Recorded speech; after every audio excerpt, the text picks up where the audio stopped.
School's out for the summer, kids are spending more time outside with their friends and sometimes online.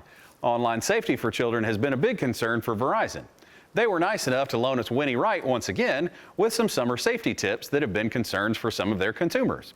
I'm Patrick Moats. Welcome to this week's Tech Bite. Tech Bite, sponsored by Epico's Comics, Cards, and Games. Verizon's tech expert, Winnie Wright, has rejoined us in the studio today. She's got some summer safety tips for how to keep your kids safe online.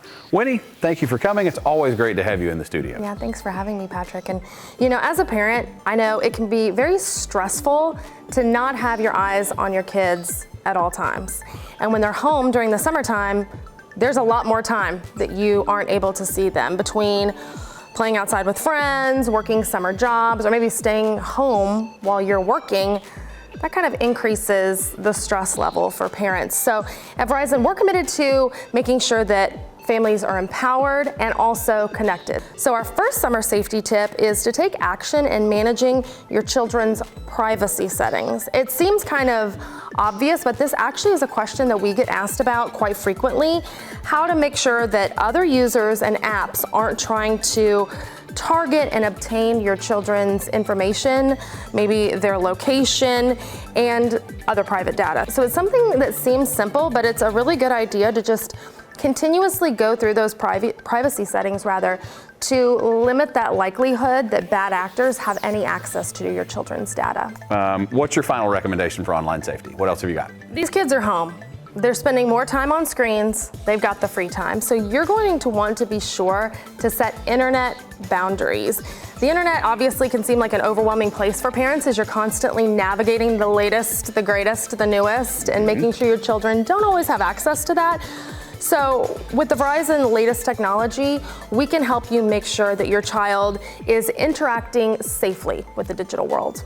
All right, so it wouldn't be Tech Bite if you didn't bring us some new tech to look through. So what have you got for us here today, and how does this all tie together? We're going to start with the Google Pixel 8a. This is the perfect dependable phone for your child because not only does the Google Pixel 8a have all the latest technology, the fun features that your kids will love at a price point that really makes sense for your children, but also it's easily integrated with Google's Family Link, which can make sure you're able to integrate all three of those summer safety tips very seamlessly into this device. And then over here we've got for your younger kids with the Gizmo Watch 3 Adventure. Children are, able to call and text pre-approved contacts, but there's also an SOS button allowing your child to immediately call mom. But also there's that real-time location tracking on the watch. It's accessible through the Gizmo Hub app. So again, you're able to monitor, control, watch everything all in one place. It's very durable. It's ready for those little kiddos. And it even has a charging capability where they can use it as an alarm clock. So you can start teaching some of those responsible habits and as well as fitness and learning apps. So Winnie, thank you for coming in again and bringing all of this tech. If you guys have questions about today's episode or questions about Verizon's latest tech and keeping your kids safe, visit your local retailer or Verizon.com. I'm Patrick. Thank you for watching Tech Bite. Tech Bite, sponsored by Epico's Comics, Cards, and Games.